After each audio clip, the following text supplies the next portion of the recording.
Do you follow high school sports? The San Diego Union Tribune's free UT Preps app is the go-to source for your favorite high school sports teams. Get schedules, scores, standings, news, and more right on your phone. Follow your favorite high school team by sport. Share photos and videos right from the game. See rosters and player profiles complete with game-by-game statistics and receive push notifications for game updates. Don't miss any of the action at Oceanside, Chula Vista, Torrey Pines, and many more San Diego schools. Download the free UT Preps app on Google Play or the Apple App Store. Welcome to the championship edition of the San Diego Prep Insider podcast. Tommy, Christian, Aaron. We got to bring our championship performance too. Do we get rings after this show? Only if you win. But I won't even be back. You want to be back? Will I be back? Yeah, I think so. We'll find a way for you to be in lacrosse. Can I do volleyball? Yeah, why not? Hey. Or maybe you were dancing. If you're here, you got a big dance recital you got to go to on Saturday. This is how we do it, Montel Jordan. There you go. So we're very excited to see that. But we got to get to our predictions. We're not going to do Dunk or Dish. We're not going to do top 10 because none of that really matters anymore because time to put the money where the mouth is. Championship games starting with Division 5. Aaron, O'Farrell, and Preuss. Okay, first before we talk about the predictions. Okay. CIF, please. Why do you have the Division 5 championship at 5 o'clock when parents can't go to their games and when reporters probably won't be able to make it to the games? No, we'll be there. You guys will be there at 5 o'clock? You guys have no lives. I myself, it's going to be a struggle for me to get there. But with that said, really excited for both O'Farrell and Preuss. I think this is both their schools' first time in a championship game. I'm going to pick O'Farrell. O'Farrell showed me a lot in the Division 5 semis against Escondido Charter. Dismantled them. And this was actually, Escondido Charter was a really good Division 5 team. There are too many weapons across the board between AJ Gates, Derek Carter Hollinger, some of the other freshmen, Lawrence Gray, Jordan Gaines. It's a really good team. And I think they're going to win it. I think they're going to win it between 7 and 10 points. Christian, what do you think? I agree. I'm also going to go with O'Farrell. We've been saying for a couple weeks now that this is their division to lose. Yes. They haven't showed any signs of slowing down in their playoffs. I think that this game could very easily be maybe the sleeper of the 6 finals matchups that we're going to have because O'Farrell really is a school on the up. Yeah. Right? Granted, you could make the argument D5, they've got a long ways to go before they're really a powerhouse. Yeah. But this is going to be, I think, the start of a couple years in a row that we'll be talking about O'Farrell basketball. And this is an opportunity where we're going to see them break through, get the title, and get the ball rolling on shaping up into a good program. Yeah. I'll take O'Farrell as well, and just kind of to piggyback on what you said earlier, why is it at San Marcos? I get it, big gym and everything, but it's so far north. Yeah. It's I don't know. Pick a central location. That's all I'm saying. Anyway, going to Division 4 now. We'll start with you, Christian, Mission Vista, and Brawley. This one's at the Slim Gym. The rest of the games will be at Tanny Craig. I'm going to go with Mission Vista. I like the way that they finished against Sage Creek, being down the entire game and then still having it to come back in that last minute with a big dunk. I love dunks. If you can win with one, why not? But also what I love is a team that in the playoffs has that mental edge. Yeah. And does not pack the bags in when they look up at the clock and they see, 90 seconds, 2 minutes left to go. We're down by 3. I don't know if we have that edge.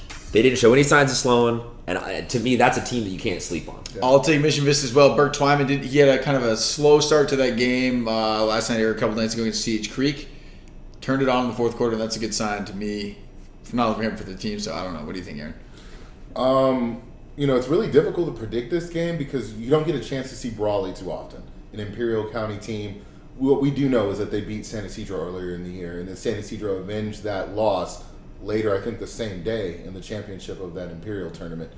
But I'm thinking I'm going to pick Mission Vista just because of the fact that you have Burke Twyman playing at a really high level all year. Slow start to the game, big finish to the game. He's an anomaly that I don't think the Brawley can really account for. So I'm going to say Mission Vista, but I think it's going to be a really close game.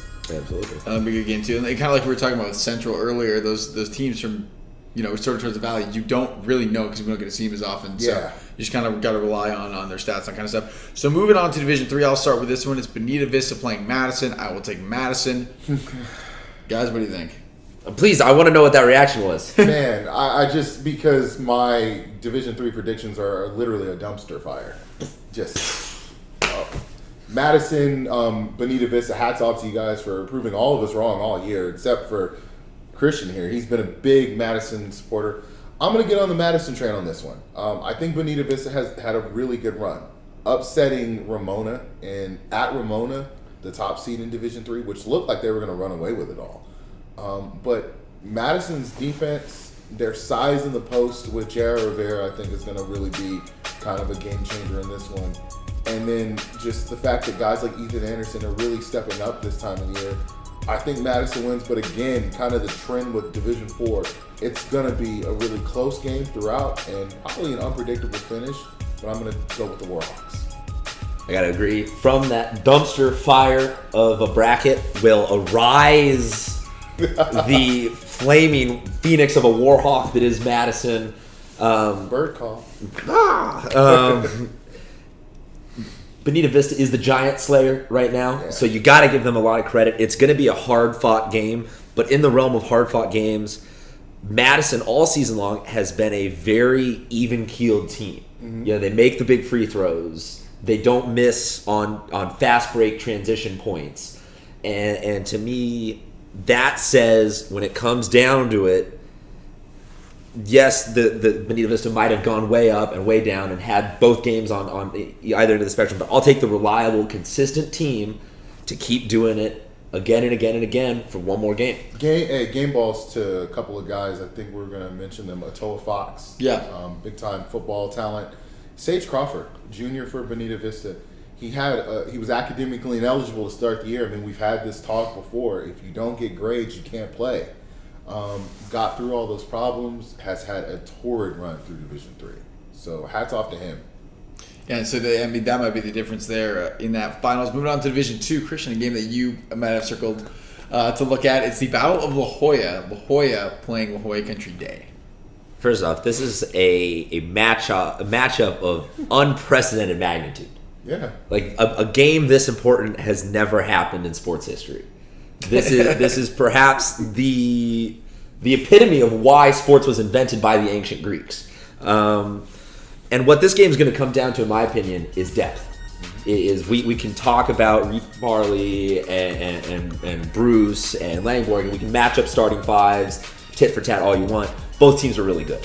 It's going to come down to the 6, the 7, the guys coming off the bench, and who is going to win that. And I think Country Day just has more diverse weapons off of their bench that presents too much of an issue for La Jolla to handle.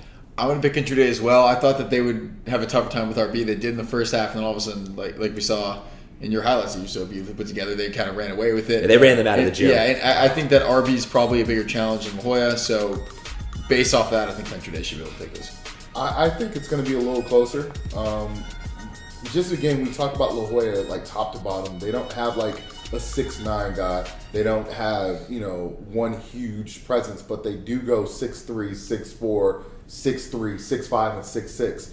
I think that size is going to give La Jolla Country Day a little trouble early on. But with that said, I'm also going to pick the Tories. Partially because of what you talked about. When you have a player like Alex Cho, who's actually led the team in scoring last year, coming off your bench, I mean, that's a weapon that you really have to account for. And I think that depth and the diversity of depth. And it's depth that can hit threes. Yeah. They come off the bench with Max Gwynn and Alex Cho, and you really don't skip a beat, And I think that's going to play a big role. And I think we're all in agreement that Country Day is probably the favorite for a reason in this game, and I think they take it. Moving on to Division I, Aaron, I just realized I skipped you. My apologies. So you get to start with this one. That was my fault. That was 100% my fault. That's you guys are really excited for good reason. I know. So we're moving on to D1. It's Kearny and El Camino. You saw El Camino play in the semis. What do you think? El Camino and Kearny played earlier this year in the Sweetwater Championship. Dakota Brown wasn't at that game. I think he was out. Away with family. Yeah, away with family. I think that the score will be a lot closer with him in the game because of his defense at the point guard position. But El Camino looked like a force against Mater Dei Catholic. I mean, Mater Dei is a really good young team, has an elite prospect in Miles Norris, a very solid prospect in Trey Anderson, and they relegated them to absolutely, virtually non-existent for most of the game. That says something about the defense that they play as a team. So I'm going to go with the Wildcats. But again, I think this is going to be one of the funnest weekends that we've seen in high school basketball in San Diego in a long time because they're such evenly matched teams. This game will be decided by no more than 4 or 5 points either direction. But I think the Wildcats, with their experience and I think with the fact that they've played each other and they know each other's tendencies, I think the Wildcats come on top. Aaron, you nailed it with this being a really exciting matchup. This is kind of, I'm not going to say the matchup I've wanted all season long because I didn't know 2 months ago what finals I wanted, but I don't think I could have asked for a better, more entertaining finals because some of these we're talking about, this team's been there, that team hasn't, it's O'Farrell's division to win. Yeah. It's that this one is two teams that you could flip a coin really and it'll probably land on its side about this finals.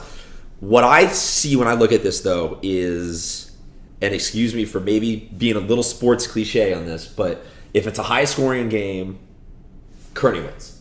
If it's a low scoring game, El Camino wins. We've seen Kearny put up 90 plus, run the ball real fast pace, be draining, they're all clicking. We've also seen El Camino play down, not down, but they've shut teams down. Yeah. And that's been their game plan, is that we're going to score 50, we're going to hold you to 38, we're going to do that. So you got two forces coming at it that play maybe a little bit different style of basketball, and it's going to be about who can establish that early on.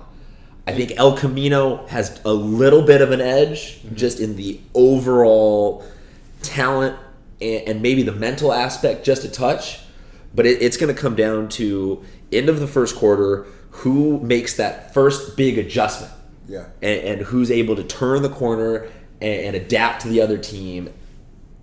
I'm saying though El Camino takes it. I'll take El Camino as well. Love Coach Torrentino.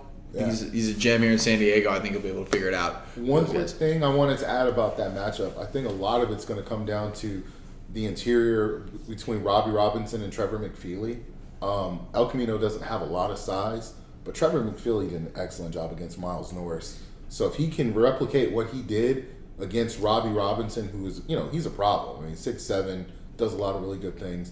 But I think if they can cancel out Robbie Robinson's impact in the mid-post, it'll be El Camino's. All right, so going on to the open division, the big dogs playing on Saturday night at 8:05 p.m., which for me, I'm not cool with, but we're done. We're done worrying about scheduling. I think 8's a little late, but that's okay. It's past my bedtime. It is way past my bedtime. Foothills Christian, Cathedral Catholic. Aaron, I'll let you go first twice since we just get to do that one time. Man, we've said it all along that this is Foothills division to lose. Cathedral comes in playing, really good basketball over the past month and a half. Brandon McCoy has established himself as a dominant presence, and I think that Foothills is going to have to adjust to that, how they defend, because they've played this type of defense where they have TJ Leaf at the top of a 1-2-2 half-court trap. I don't think you can do that with Brandon McCoy because you're going to need TJ down there to defend Brandon McCoy and at least contain him a bit. But on the flip side, I don't think they have an answer for TJ Leaf. I think he is the matchup nightmare in San Diego County because of his size, agility, and skill. I picked Foothills Christian. I think they win this game by 10 points or more, but I think it's Foothills to win. Wow, 10 points or more. See, to me, this is fighting fire with fire. Okay. This is a matchup that, when you look at Foothills Christian, they are just a buzzsaw cutting people in half all season long because they're coming at you from all angles. Omaji Smith said it best in a post-game press conference when he said, our team's like a good pizza. We got that base foundation, and then each one of us is a nice little topping to go on top to finish the deal. I like that. And mad props. That was the best interview we've heard out of the basketball season. But Cathedral's right there in that same formula. Yeah. You know, they've got the bigs, they've got the shooters, they've got the guys who can post up and be really physical. We saw them in the Saints Cathedral game drawing blood. Like, they were out there beating people up. So if you've got a team like Foothills Christian that represents such a danger in just the ability to score anyway, run any defense, go after them and get physical, is perhaps the only equation that can really stop them. Okay. So if someone's going to stop them, it's going to be Cathedral. Mm-hmm. That being said, I will give TJ Leaf the credit he is due for being a McDonald's All-American. I will say that they will win it, but not by any more than 5 points. Okay. So for me, I'm kind of going to agree with you here, Aaron. I think it's going to be about a 10-point game, but I will disagree with you on the fact of who's going to win this game. Cathedral wins. And I think Cathedral wins. Wow. I like that. My man, I'm going to go out and just go way out on a limb here. I think Cathedral wins this game. I think swing for the fences, man. Might as well. Baseball season's overway. I'm Babe Ruth. I'm calling my shot right here. Cathedral's going to win this game, and I think Brandon. You talk about a matchup problem. Brandon McCoy is completely different than anyone they have seen. Period. There is no one else in this county, and I feel safe saying this, that is a true big man. Period. Yeah. That is a force inside, and TJ, great player, but I don't think he's played anyone like this yet. So actually, he did. They lost. Modern day, exactly. I was about to say that when he played at MJK. So I might say no one like this in San Diego. Yeah. This is that MJK, except for better. Yeah. This is a better version of that. So this is a kid who I'm gonna swing for the fences again. Is going to be McDonald's All-American next year. So I'm gonna roll with him. I'm gonna roll with him. Yeah, I think that's actually a pretty safe bet at this point. You know, the X factor in this game is going to be the matchup between, well, if they man, because Foothills Christian doesn't play a lot of man-to-man. But I think the cross matchup between Austin Beach and Amaje Smith is going to be one to watch. Austin has had an incredible senior year. Amaje has had an incredible senior year. They're probably the two, best unsigned prospects in San Diego. Whoever wins that interplay between the two of them, I think I'm giving them the edge. But again, I think that what Modern Day did in that game, they had guys who could really knock it down from the perimeter. And that's where Cathedral sometimes struggles. I mean, Cameron Moore is a really streaky three-point shooter. Austin Beach is a really streaky shooter. Javon Figueroa is not really a threat from the perimeter. So if they could space the floor and knock down shots, then I agree with both of you. This will be either a close game or Cathedral might edge it. But I'm also hedging my bets that Cathedral, throughout the year, outside of Reed Johnson, they really haven't done that. And that's the cheat code for Foothills. Inside, out. Go inside, pound them inside. Then they've got to converge and collapse, make shots from the outside. I still think Foothills has that edge. All right, guys. So we're excited to get to the championships. But before we get out of here, I think there's something we want to say, and I'll let you take the floor for a second. The San Diego basketball community had a tragic loss on Tuesday. Jesus Garcia, who played at San Isidro, but recently had to announce his medical retirement due to Marfan syndrome. We found out that he passed away on Tuesday. Jesus was 17 years old. We don't know many details about how he died, but we do know that he has left a huge void in both the San Isidro basketball community and the San Diego basketball community in large. My condolences and thoughts, I think all of our condolences at San Diego Prep Insider go out to the family, the Garcia family, as well as anyone who's been impacted by this loss. You're with us, and we're with you. And we were thinking about you, your friends, and your family. And guys, we'll see you at Jenny Craig on Friday and Saturday. See you guys.